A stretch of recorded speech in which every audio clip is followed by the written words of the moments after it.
this Rome tips. Today I show you how to buy a eSIM that will work in Qatar. The link and coupon will be in the description.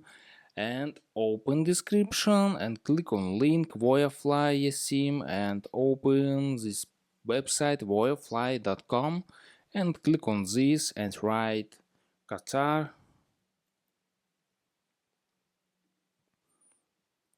Alright, and scroll down and choose data type unlimited or fixed data and choose speed plain light or plus and select days. I'm select 30 days plus speed unlimited data and click on buy it now.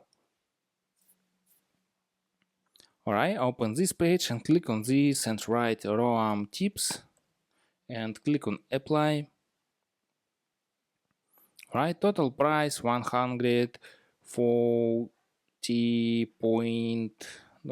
and click on Google Pay and buy SIM or write email, write payment, write billing address and click on pay now. Oh, and that's all. Subscribe and give me a like if this video helps you because feedback helps me. Bye bye.